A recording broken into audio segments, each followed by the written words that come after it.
All right, we're here again at the Slatington Library for our next installment of the Sweet Spot series. I'm Ed Bechtel from Bechtel's Pharmacy, and today we're going to talk about complications of diabetes.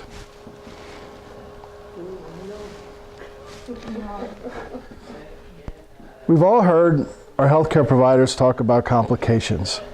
Complications from diabetes develop gradually. This means that the longer you have diabetes, the greater your risk of experiencing a complication. The reality is that most diabetics will have a complication at some point. But don't get stressed out about this fact. You can reduce the severity of your complications you experience and possibly even delay complications. So what does the American Diabetes Association and most doctors consider a complication of diabetes? Consistently elevated blood sugar over a period of time causes damage to the nerves and the blood vessels in your body. When the damage affects the function of those systems, a complication of diabetes has occurred.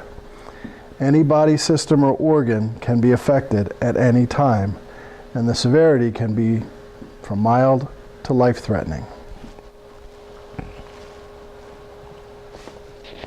Let's take a step back and review our Sweet Spot basic truths about diabetes. Most of us know that there are two types of diabetes.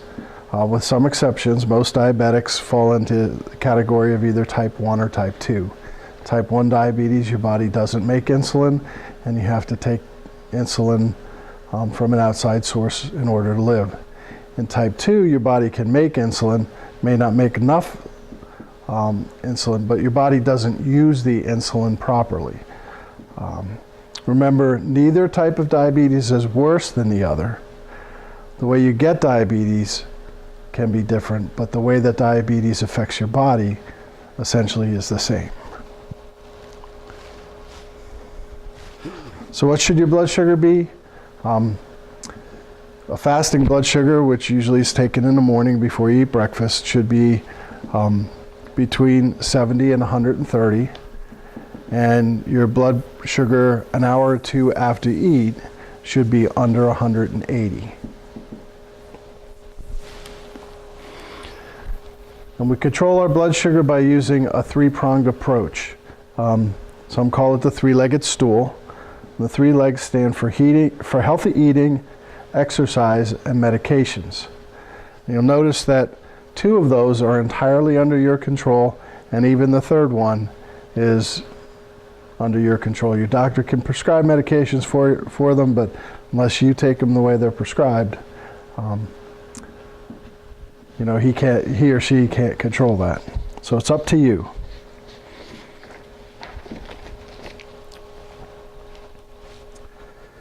Although you didn't have much control over getting diabetes, you can make every effort to prevent diabetes-related complications. You've heard this before, and it can't be stressed enough. Stop smoking and lose weight. Schedule regular appointments with your healthcare provider and stay informed about your diabetes and your diabetes management plan. Ask questions. Know your medications. Understand your lab results. Discuss every single concern you have with your healthcare provider. An important component at each doctor's visit is the evaluation of your diabetes management plan. Be sure you're testing regularly. Your A1C and lipid levels need to be monitored as well. It's also vital that you try to maintain normal blood pressure. Diabetics with high blood pressure have more severe cardiovascular complications. One last piece of prevention is to have your eyes and toes checked. You should have a yearly dilated eye exam. Your doctor can easily check your feet and toes during each office visit.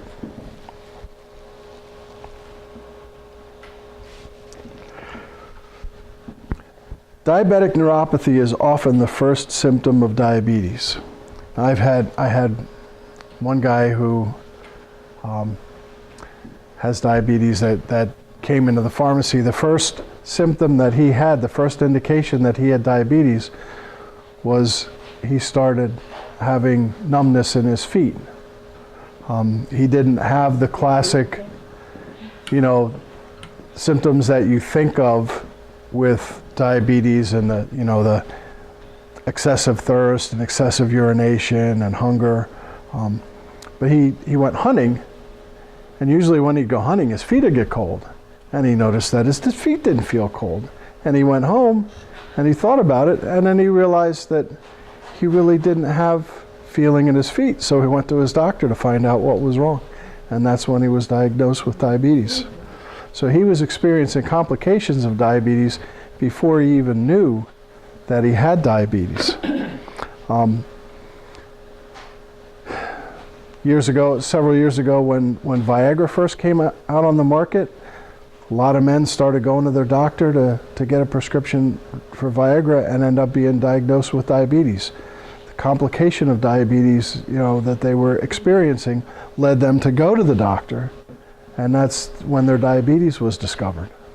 So, neuropathy, which would be both of those examples that I gave, would be indications of neuropathy. Can often be even the first sign of diabetes, even though you've managed to somehow not recognize the classic signs that most people do with diabetes. So over time, excess blood sugar can damage the blood supply to your nerves. More than 1/2 of all diabetics experience some form of neuropathy. Neuropathy is divided into two types: peripheral neuropathy and autonomic neuropathy. Peripheral neuropathy is what most of us think of as diabetic neuropathy. When somebody says that they have neuropathy, it's peripheral neuropathy that we usually, think of. It occurs most often in the feet and legs, but can affect the hands and arms as well as other areas. The symptoms of this complication vary depending on the part of the body affected, but often include tingling, numbness, pain, and weakness in the feet and hands. I had, once the damage is done, nerve tissue is the slowest healing tissue in the body. Once the damage is done with diabetic neuropathy, it's unlikely that it's going to get better. Now, there are drugs that we have that treat the symptoms, to treat the pain and the numbness and the tingling, but they really don't reverse, the damage that's already been done. That's why it's so important, to keep your blood sugar under control.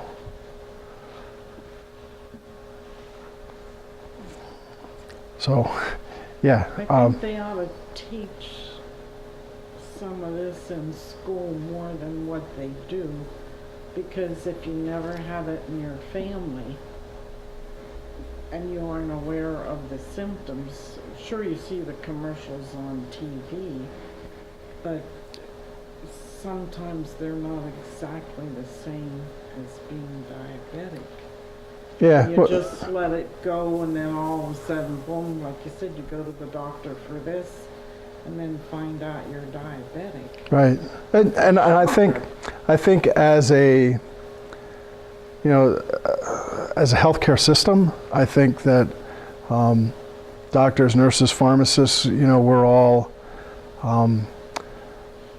probably more aware now than ever about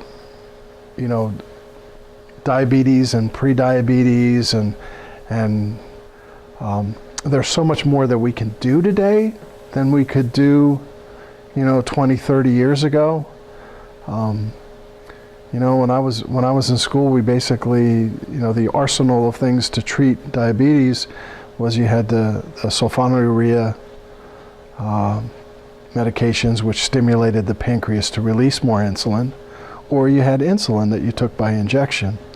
We didn't have drugs like metformin and Januvia and 30 years ago. So the advances that have been made in the treatment of diabetes and the control of blood sugar, over the last 30 years have been pretty amazing. I'm even with the blood glucose monitors. When I was in school, those machines, the original Ames glucometer was like a $4,000 piece of equipment. Now we have, blood glucose meters that we sell for less than $20. Well, those are cheap. They give them away free. But Well, the companies that are giving them away free, a lot of those have very expensive strips. So, you get you one way or another. a Dexcom meter. Um, They've been advertising on the Fox News. well, that's an implantable. See, that I don't know. They don't give a phone number. They say go online, and I don't go online. Yeah. My doctor didn't even hear about it, and I thought it's strange to see it running like, with the gold prices and that you wouldn't have to prick yourself as much. Well, it's. And it said it was covered by Medicare. No, I didn't know if this was something. It has a little needle that goes under the skin, and you essentially attach it to your body, and every. I don't know exactly how often, but it tests your blood sugar like periodically, and then sends. If your sugar is out of range, it can be set up to send a message to your cell phone. So that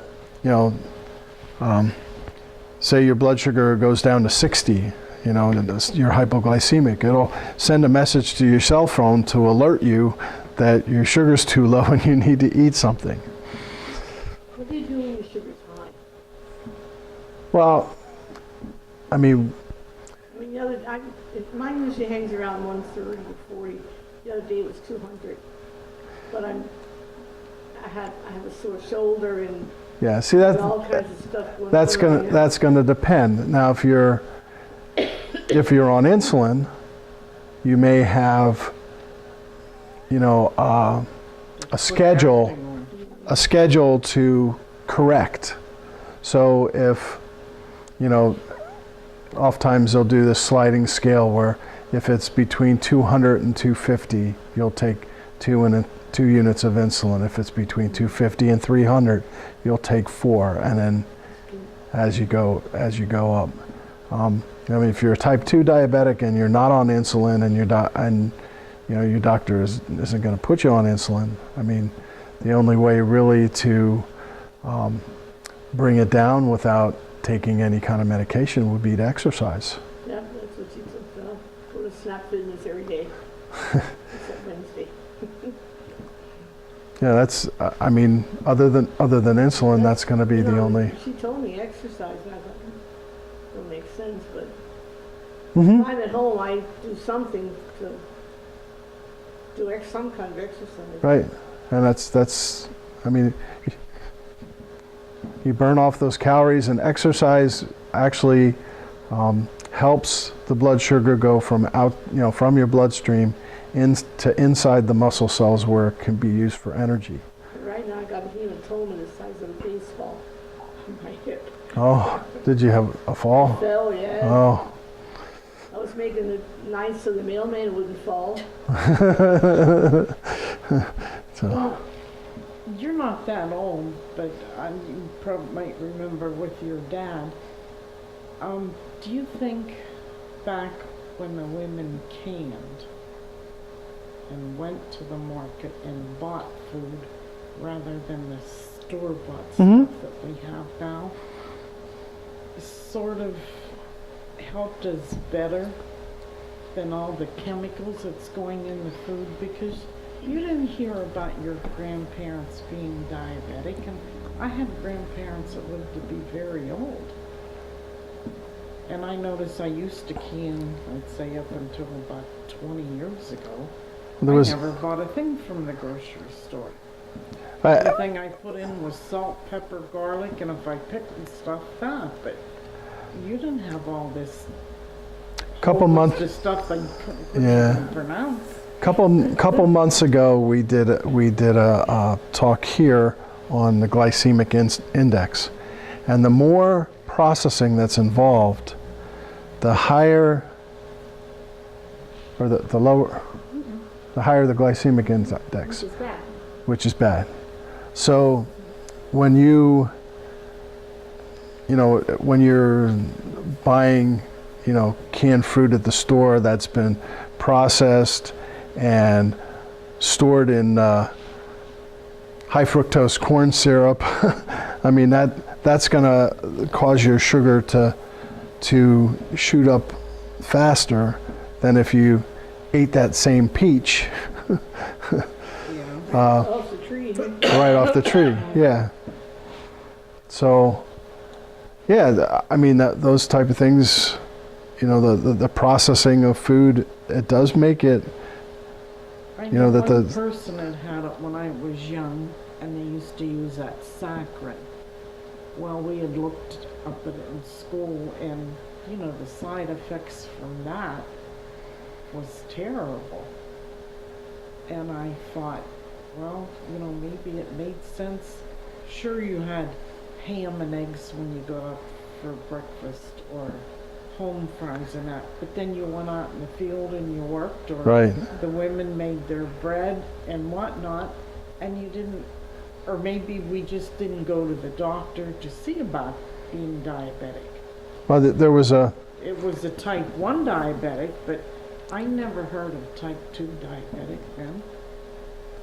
Well, type 2, the incidence of type 2 diabetes has increased in our society because we've, as a society, gotten heavier and more sedentary. You know, we sit around and we eat instead of going out and working. You know, and that's led to you know, more. I mean, when I was in school, we called diabetes juvenile diabetes and adult onset diabetes. You know, which was really a misnomer. It is a misnomer. You know, type 1 diabetes can happen anytime during your life, not just as a child. It could happen when you're 53 years old. Type 2 diabetes. Looking at you. Type 2 diabetes, you know, is often associated with people being heavy, and there is a genetic component to it, but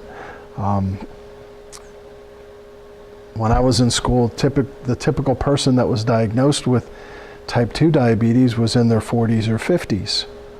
Well, now we see teenagers with type 2 diabetes. You know, so you know, those old things that we used to believe, they're totally out the window.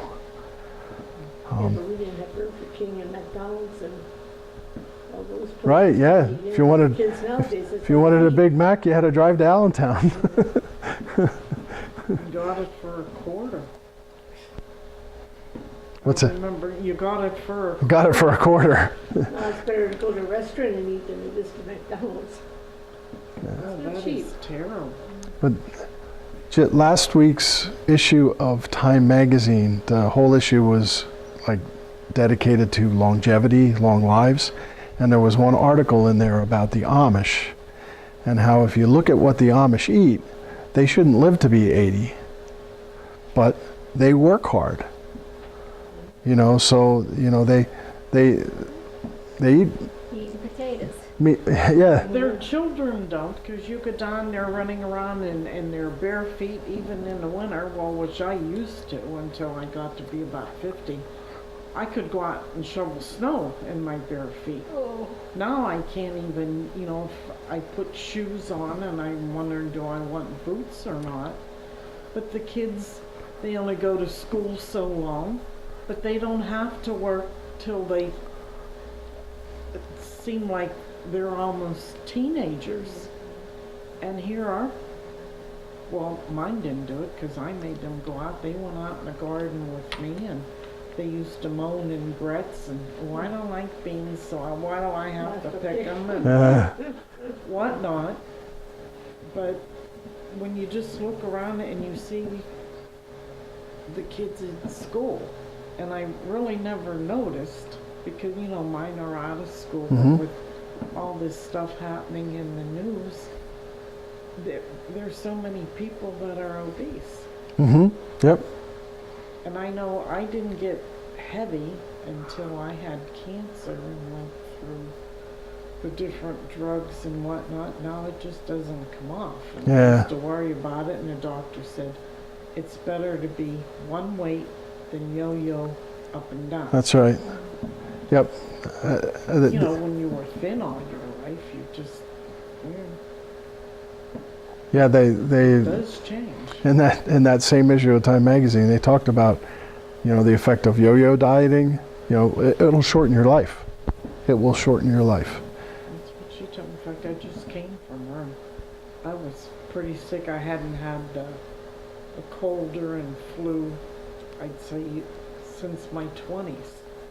And this one she was going to put me in the hospital. And I said no. And then I wanted to come up here and I says, am I contagious? And she says, come down and let me check you. That's why I was late. But it just seems how things have changed. And now we're going back to organic. Mm-hmm. But I don't think it's organic like when I... Yeah, it's not, like I said, you pay a whole lot more for organic, and what is it really? They don't have one tree here that says, well, don't get fertilizer or anything else, you know. Well, So what do they consider organic? they have to. I mean, there are rules now that the government has on what can and cannot be called organic, and you know, friends of mine from high school, their parents owned a farm, and the parents both passed away recently, and the farm was sold, and the people that bought it want to do organic farming now. They can't. That's a deal to go through that now to get certified. Right. They can't really use that land for I forget how many years. Chemical. Yeah, until Well, you'll raise it on the place where they put human manure on it. I don't know what your cold is. But you know what? We grew up on that. Because I remember I came from a small town like this. Mhm. I went out to the farm in the summer about the honey dippers. I'm going around like an idiot looking for bees. But I mean, it was put on the field. Yeah. And we survived. And I remember when I first moved out here, Jano used to be down there at Cedar Crest. Okay. The malls weren't in there. And he had sprayed some kind of chemicals on there. That was worse than going in and sitting in the outhouse. It stunk so bad. And I remember on the mountain here, I guess they used to dump a lot of that Sludge, from yep. the storage place. Tomatoes grew like crazy, Mhm. and they had a good flavor to them. They brought them up from New Jersey to stuff the sludge and everything. They sprayed it all. From Mhm. Maryland, they bring it up Yeah. from Maryland now. Yeah, Yep. put it. I know that because the reason they got so many tomatoes was they used to bring them from the Campbell's soup Yeah. and stuff down there. Okay. Well, New Jersey, yeah. I remember my uncle dealt with Campbell's soup, and they would say have 100 farms. Well, they got the ones that they needed, and the rest they plowed under. Wow. And I thought that was terrible, but they always had like a backup farm thing. Mhm. But back then, you couldn't afford to put on. I remember my uncle putting on lime, and that was it on a lot of his fields. Yep. But now you get this soil tested for that, and you put this on, and they was telling you about Roundup, so you wouldn't have to pick the weeds and that. Now they're telling you Roundup definitely causes cancer, and hey, once the damage is done, you can't change it. Yeah. Yeah, that's right. Well, we used to put beer on ours. We lived next to a brewery, and they could put that on. One of the reasons that they drank beer back years ago was because it was better than the water. It was pure. That's Right. That was. Okay. All right. So Sorry. we talk about neuropathy. Peripheral neuropathy is what we usually think of. That's your fingers and your toes. The other type of neuropathy is autonomic neuropathy. The autonomic nervous system is what controls those processes that we don't have to think about. It's automatic. So automatic neuropathy affects nerves involved in the involuntary actions of your body. The digestive system, the urinary system, sweat glands, sexual function are all examples of bodily systems that can be affected by this type of neuropathy.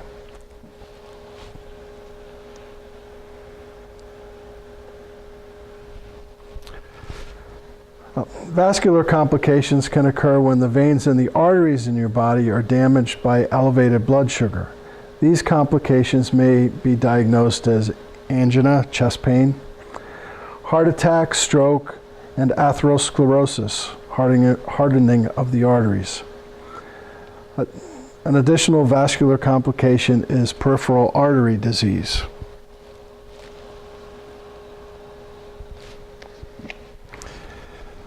So let's start at the bottom of our bodies, our feet and toes. For people living with diabetes, their feet should be treated like royalty. The feet and toes can have both nerve damage and vascular damage. These two bad guys become even worse when you experience them together. Neuropathy can lead to poor sensation in your feet. This can make you unaware of pain from cuts, blisters, ingrown toenails, foreign objects, or shoes and socks that don't fit right and rub. You may not notice an injury until it's infected. If the infection is serious enough or doesn't respond to treatment, amputation could be necessary.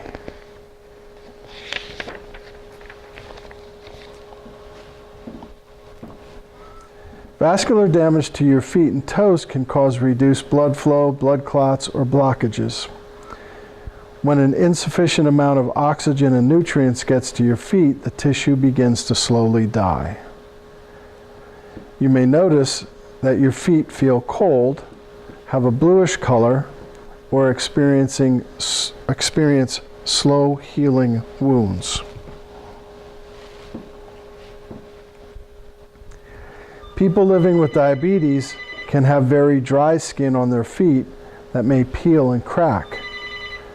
This is because the nerves that control oil and moisture production in the foot aren't working properly. Calluses can also occur more frequently and form faster in diabetics. Perhaps the most dreaded foot complication is a foot ulcer. Just about anything can cause a foot ulcer, such as poorly fitted shoes, cuts and scrapes, a blister, puncture wounds, or ingrown toenails. Neglecting a foot ulcer even for a few days can lead to serious infection and possibly even result in amputation.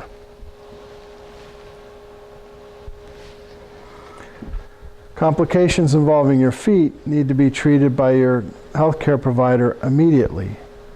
Don't try things at home or wait and see if it gets better.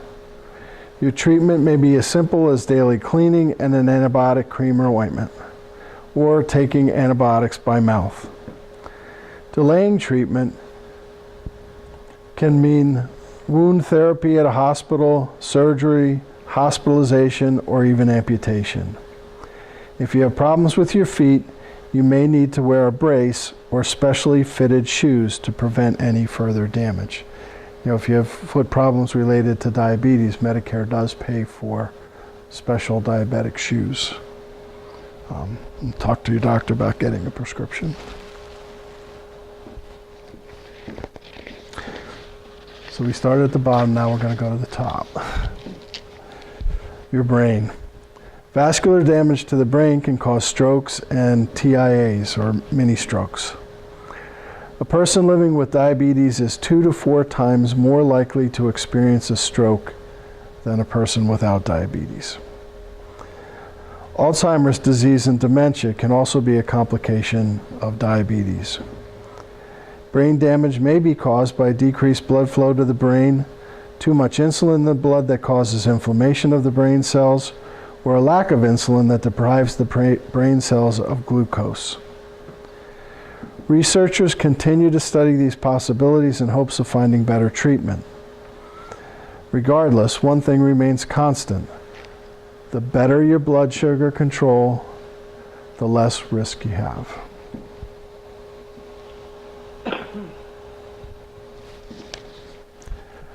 Retinopathy is a name for changes in the retina of the eye caused by elevated blood sugar. Almost everyone with diabetes will at some point have some form of retinopathy. Prompt diagnosis and treatment is needed to maintain your vision. Good blood sugar control usually means milder forms of this problem and less risk for blindness.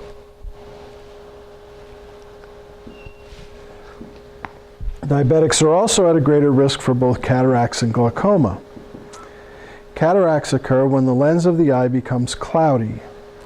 Cataracts are more likely to occur at a younger age in diabetics. Their progression is also more rapid. Glaucoma is a buildup of pressure in the eye that damages the blood vessels carrying blood to the retina and the optic nerve. Vision loss is usually gradual and treatment is available. You should have regular checkups of your eyes and your vision every year. Eyes can be badly damaged before you notice any symptoms.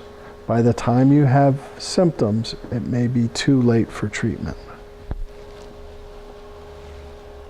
That is true. What's that? That is true.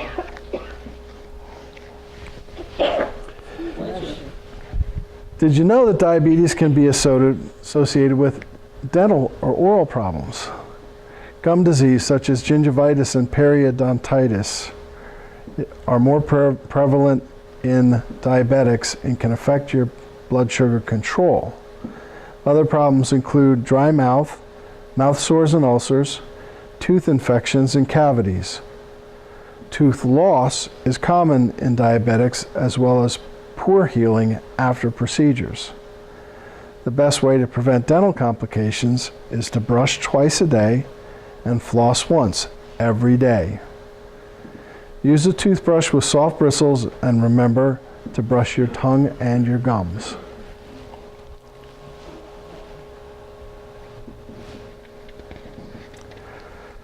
Heart disease and diabetes seem to hang out together. Poor blood sugar control can lead to nerve damage in the heart, causing abnormal heart rhythms. Damage to the heart's nerves is also why many diabetics experience silent heart attacks. Damage to the heart's blood vessels can cause blockages and clots, known as coronary artery disease, atherosclerosis, and heart attacks. Managing your blood pressure and cholesterol, as well as your diabetes, to help decrease your risk of heart complications.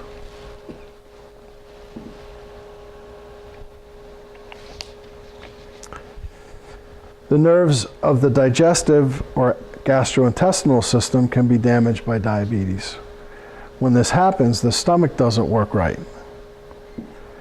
Delayed gastric emptying is a result. That simply means that food stays in your stomach longer. Moderate symptoms could include heartburn or nausea. Severe forms of this complication can cause nausea and vomiting, blockages that may lead to surgery and the use of a feeding tube. When the stomach empties slowly, it affects your blood sugar, making it harder to control. Your blood sugar may spike and drop erratically. Careful monitoring is important, along with changing your eating patterns and medications as necessary.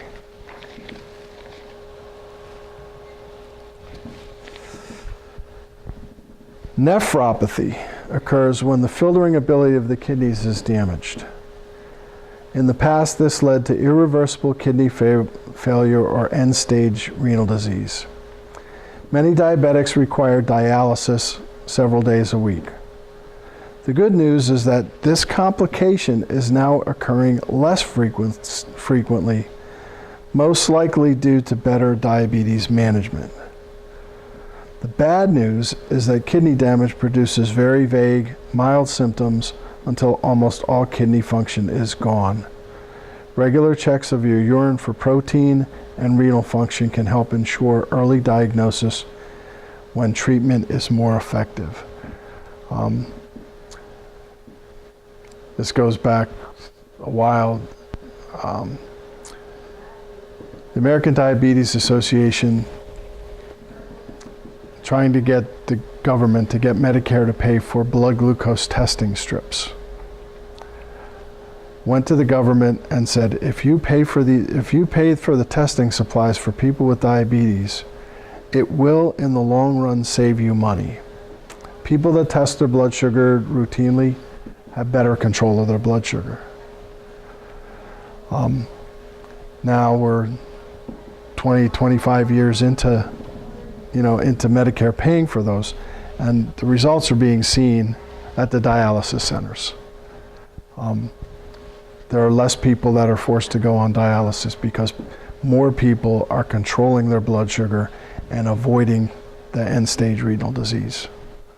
So, the argument that the American Diabetes Association made a long, long time ago, it really came through and is showing up now, and it costs hundreds of thousands of dollars a year for somebody to be on dialysis, and most of those people are on Medicare.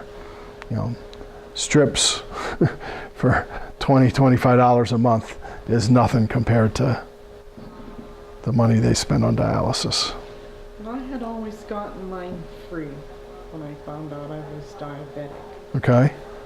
I had Aetna healthcare last year, and I didn't I guess the new kids getting on hospitalization, they're used to the new way.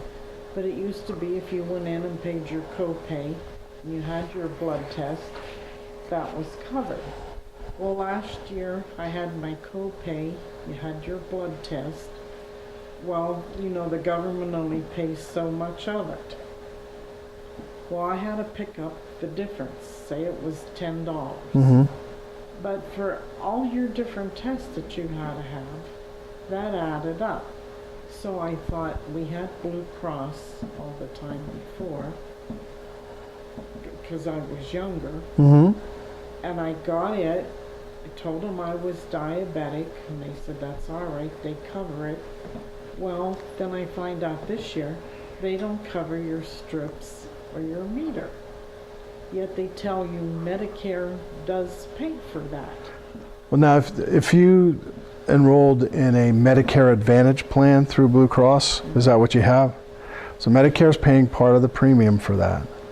And then Blue Cross is responsible basically for payment of all of your care.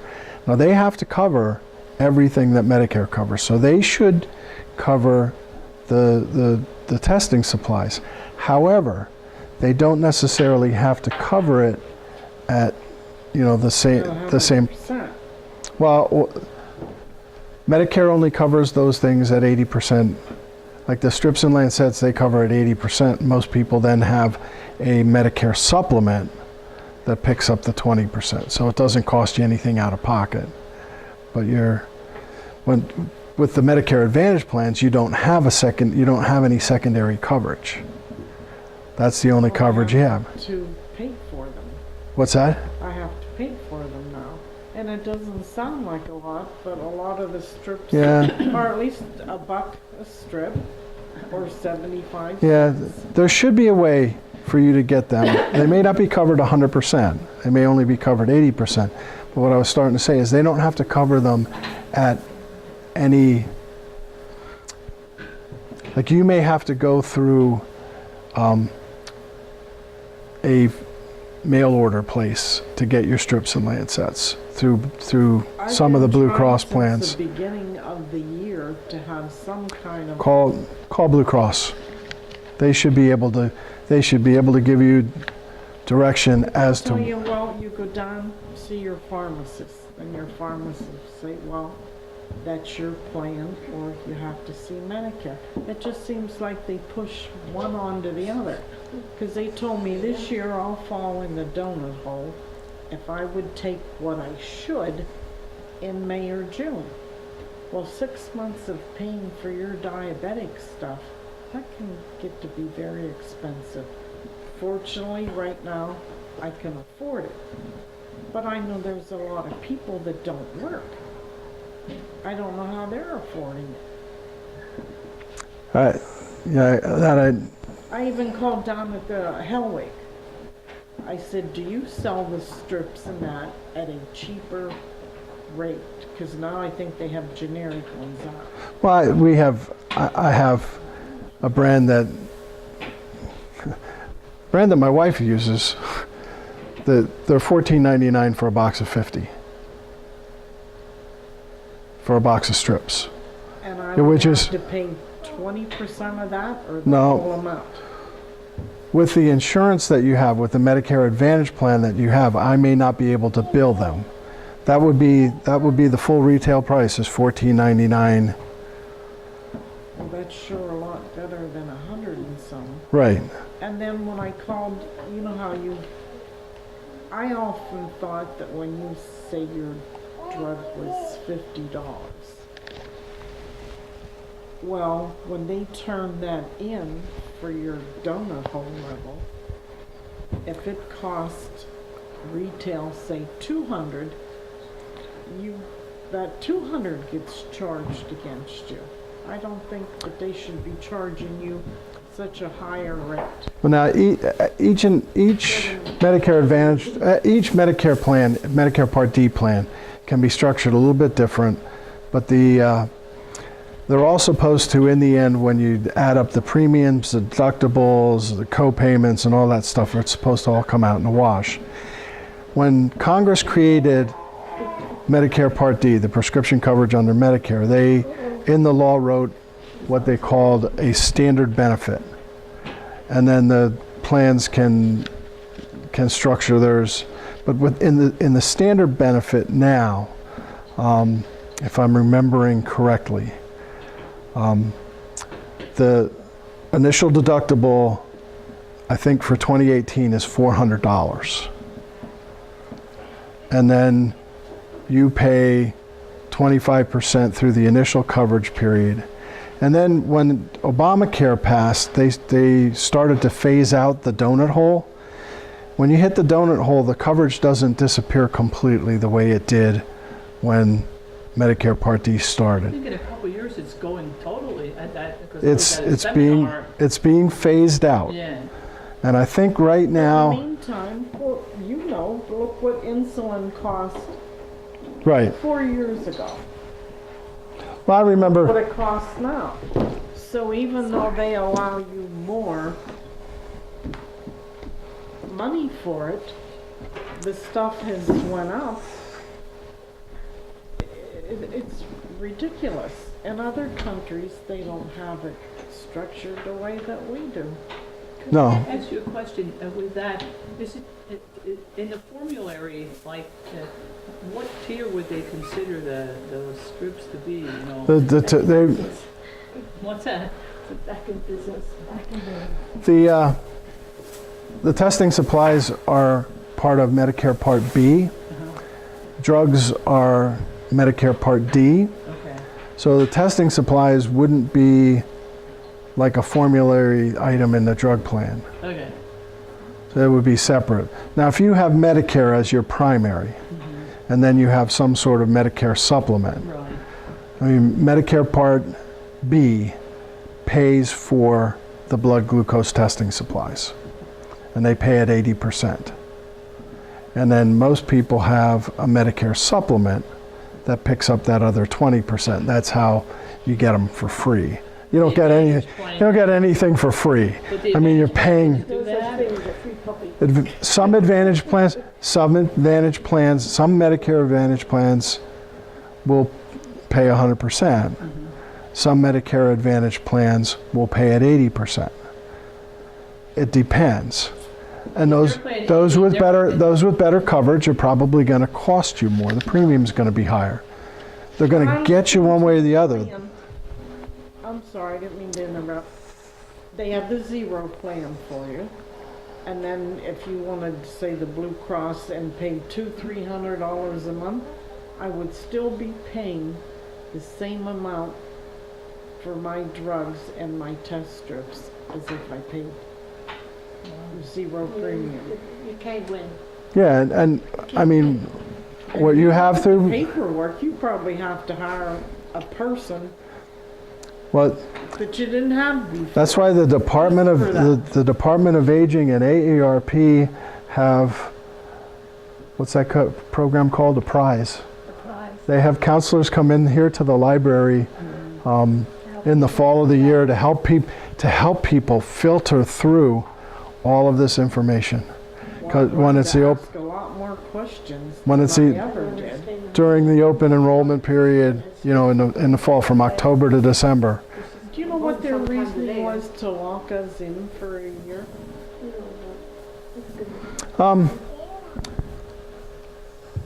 I don't know. That you would have to ask. Guaranteed rates? Yeah, Is it better for a person like you? now someone, if well, they can make changes to your plan, and you can't change plans, but I don't know why there's a specific open enrollment period. The way they did it, some people qualify for what they call special enrollment. So if you go into a nursing home, the nursing home might not take your insurance, so then you would become entitled to a special enrollment period where you could change plans at a time of the year when you normally aren't able to change plans. Well, that happens when you turn 65 too, when you, If you turn 65 in July, in Yeah, June I did. yeah, you can't Stay on. wait till January 1st to get new insurance. But they There's some other. I think they tell you enough about the coverage. Like I said, I told him I was diabetic, what medications I were on, and he said, oh, that's covered. Now, like I said, right now, my husband and I are both working, so I can afford it. But I know a lot of people that come into our place. I see them walk, and it's true, I've had people buy dog food that they couldn't afford the protein Yeah. in that. Sometimes you can go up to them and I'll say, well, you know, I'll have outdated stuff. Years ago, hey, I canned stuff. Sometimes it took me 3 years to eat it. I didn't throw it out. Right. And some people were glad, and other, no, it's like I used to work with the senior citizens lunch. Most people go to those lunches can afford it. Of course. The people that can't are too embarrassed to go, What about the food and they don't have the Not food. me, man. I go get food and I get access cards. I figured I served my time. Let the Maria food Gonzalez bankers- buy her own. Something. Let's get on with the program. Okay. because this interests Yeah, we me, can talk. it interests me. All right.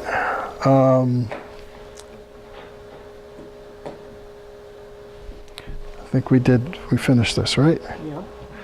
Okay. Your reproductive system can also have vascular complications. Men experience erectile dysfunction. Women may have problems with vaginal dryness and yeast infections. Speak with your healthcare provider if you have concerns about your sexual health. Many forms of treatment are available for both men and women, but your healthcare provider has to know about your complications before they can be treated. Diabetics are susceptible to many skin problems, including wounds that don't heal, bacterial and fungal infections, and itchy and dry skin. Loss of sensation from neuropathy can lead to skin injuries. There are some skin conditions that are specific to diabetics. If you're concerned about any of these complications, speak to your healthcare provider. Most skin conditions can be prevented or easily treated if detected early. Bacterial infections of the skin may be referred to as styes, boils, or abscesses. You may also develop infections around the fingernails or hair follicles. These complications can often be caused by staph bacteria. Most of the time, a staphylococcus infection is easily treated. It's important to see your healthcare provider for treatment and to follow the instructions you're given. This will help to prevent more serious infections and can spread to other areas of your body.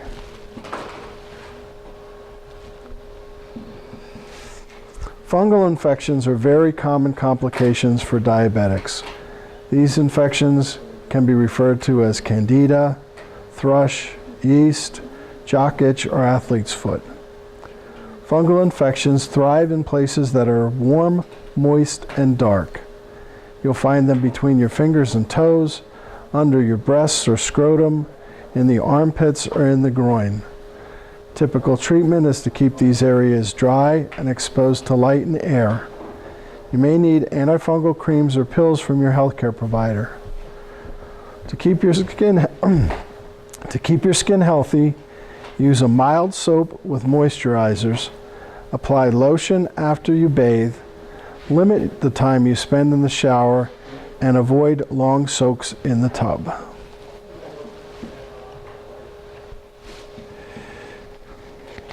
Because diabetics can lead to lower than normal bone density, your risk of osteoporosis is higher, making you more likely to experience broken bones or fractures.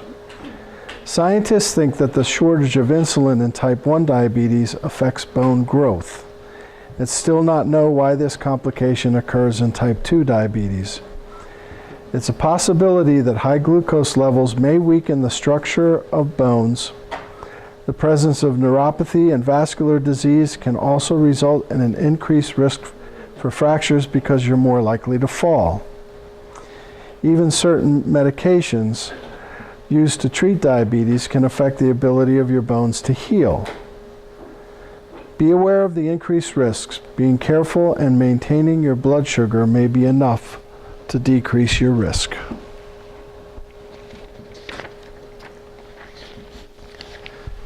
Stress, anxiety, depression, anger, substance abuse, denial, shock. Admit it. You've had at least one of these. We've all been there. Don't let your emotional state prevent you from maintaining good blood sugar control. Shock, denial, and anger may keep you from testing your blood sugar. Don't ignore your meal plan or make excuses. Stress and anxiety cause your body to release hormones that raise blood glucose levels. You may have a hard time managing your blood sugar if you're not managing your stress and anxiety.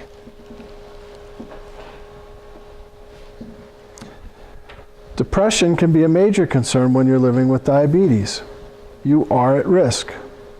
You may feel sad or lonely, cry more often, avoid spending time with friends and family, or stop doing the things you enjoy, hobbies, activities, church.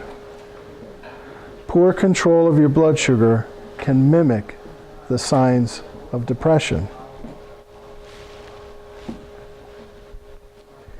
If you think you're experiencing depression, visit your doctor. They'll want to rule out any physical causes for your symptoms, such as poor blood sugar control or side effects from your medications. You may need to start taking an antidepressant. If an antidepressant is prescribed, be sure to take it exactly as directed. Do not stop taking antidepressants suddenly. If you feel that you no longer need the medication, talk to your doctor or your pharmacist. You may also need to see a therapist or a counselor.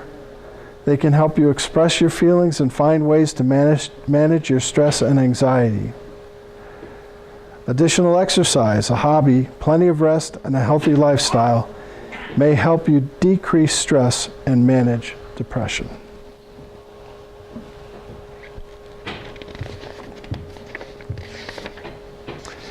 One thing is absolutely certain. Managing your blood sugar needs to be a priority in your life. We know that most people living with diabetes will have complications sooner or later. Here's where you become your own best medicine. Do everything you can to maintain good blood sugar control. This will delay the progression of complications and help keep issues from becoming permanent or life-threatening. And Jean, you missed our strawberry smoothies because you were late. They were delicious. Do you have the recipe? Yep. Yeah, okay.